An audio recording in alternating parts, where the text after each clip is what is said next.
Hello everyone and welcome back to Blockbuster Reviews. So ladies and gentlemen, this week we're going to be doing something a little bit different. I was recently told by my 7-year-old niece that my videos are incredibly boring because I look like a newscaster who's being paid to read the news.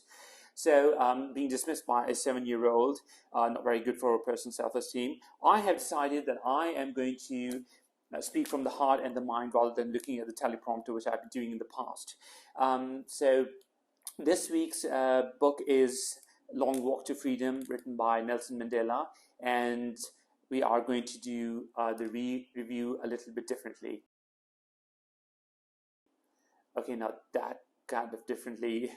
I am Muslim from a third world country. That look does not suit me at all. So I have right now 6 subscribers only, which is a shameless kind of subscriber base. And it mostly constitutes people who are blood relatives who are morally obligated to smash that subscribe button, or it's people who probably owe me money, which reminds me I should probably do something about getting that money back. So now we are going to be looking at this book, and you'll have to excuse me for not reading off a script. There might be some ers and arms and some mistakes. I don't know, probably repeating things, doing this for the first time. Excuse me. But just to attempt to appear natural. So, Long Walk to Freedom is Nelson Mandela's an autobiographical account. It is a very, very popular book, and they've made movies about this. It was Idris Elba, I believe, they cast it for the movie called The Long Walk to Freedom. The copy of the book that I had was 850 pages, which makes it exceptionally long.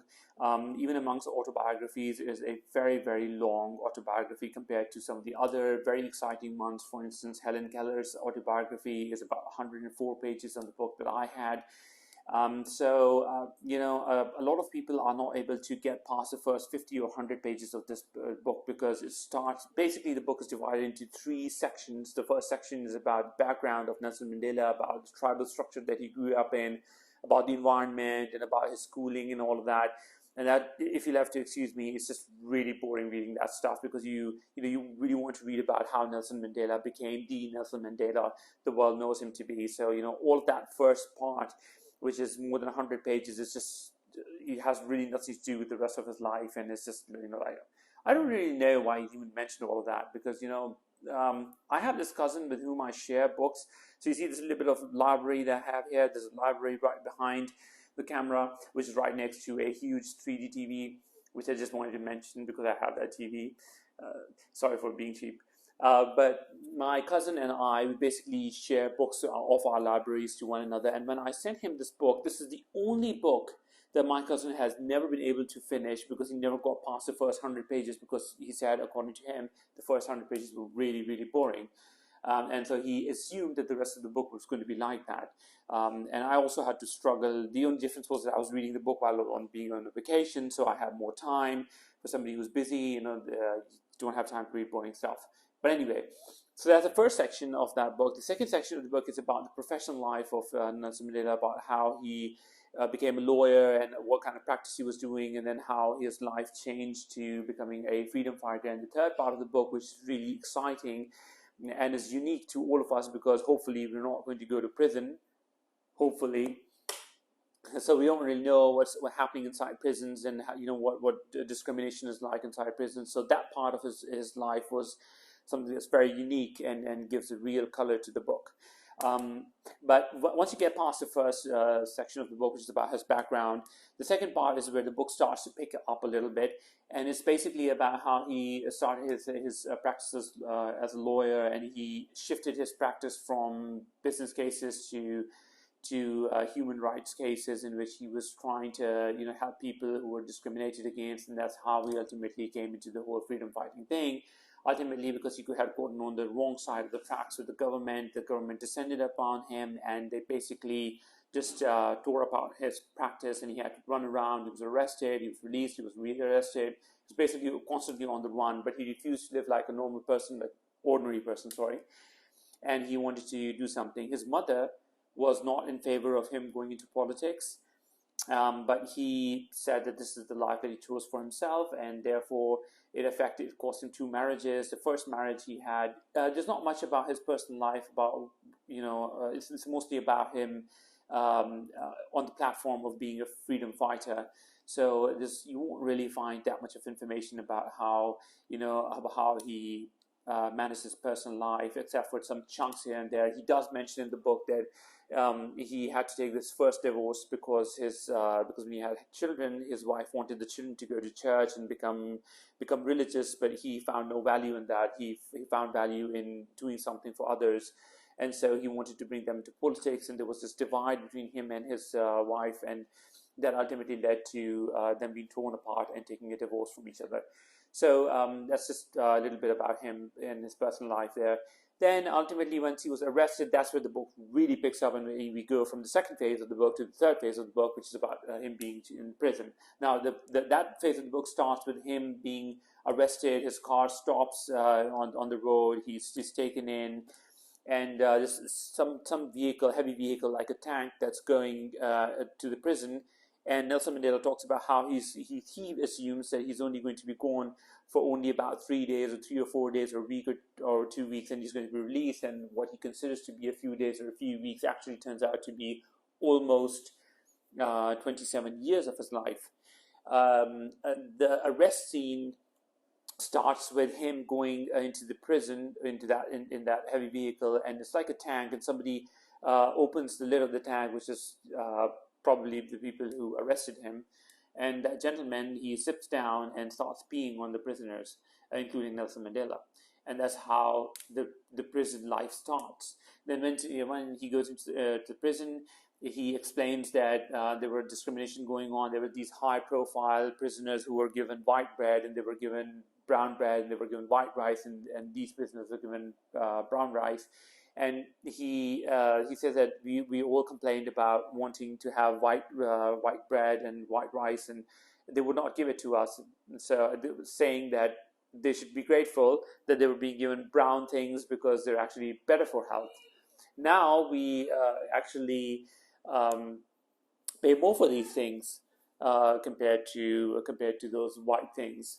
But back then it was a luxury having white bread and white rice.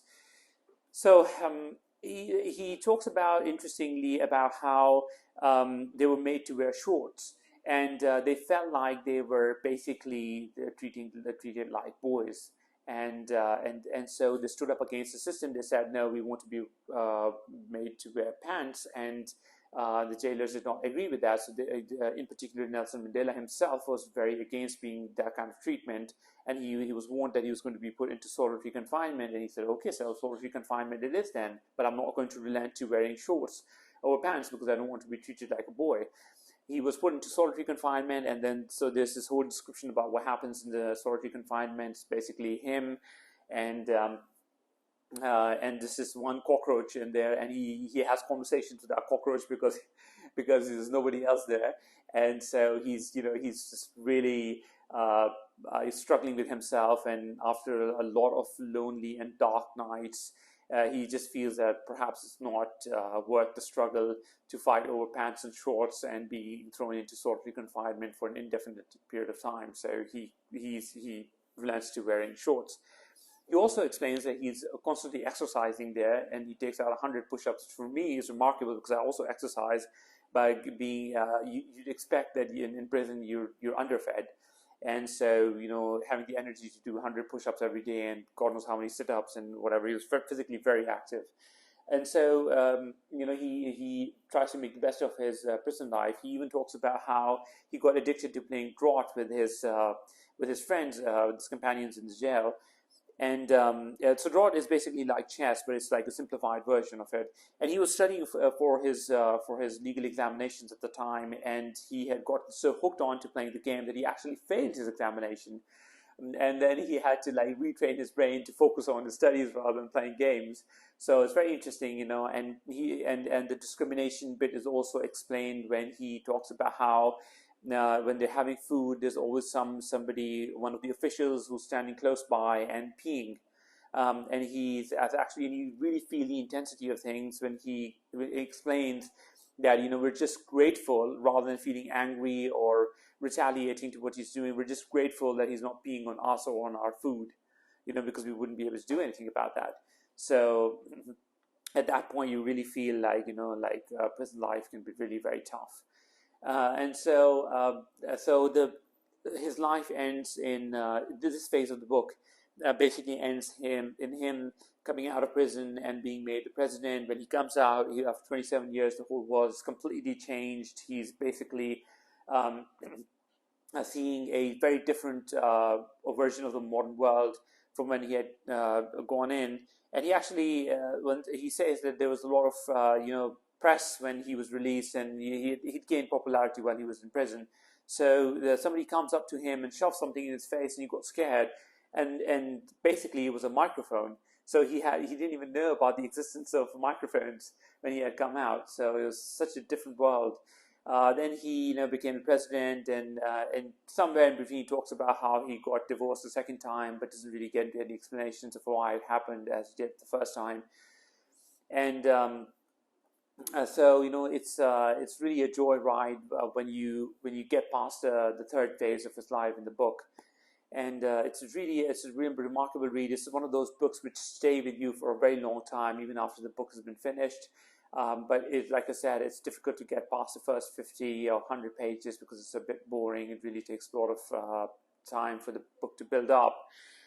So there are some versions of the book that are like 450 pages, but the one that I have was slightly smaller in size. It was like this huge chunk of book for 850 pages, probably weighed like 2 kgs or something. So I really do recommend reading that book. You will see high ratings of this book everywhere you go, everywhere you see on Amazon or Goodreads or whichever website you pick up. But the right thing to do is not to compare it with other non-fiction books. The right thing to do is to compare it with apples must be compared with apples, oranges with apples, oranges with oranges, sorry. And so this book ought to be compared best with other autobiographies. And there are shorter autobiographies which are very interesting. For instance, like I said, Helen Keller's or Benjamin Franklin's or Gandhi's. They're shorter autobiographies, very intense, equally intense, but shorter. But it's a necessary read because it is, after all, Nelson Mandela, the Nelson Mandela. So, ladies and gentlemen, at this point, I am obligated to tell you that because it's my obligation to my YouTube channel, that I tell you to please smash that subscribe button and leave a comment if you think that you like this style better than the one that I was using before, in which I was reading off a teleprompter. Thank you very much, ladies and gentlemen, and we will see you next time with another review. Have a good day.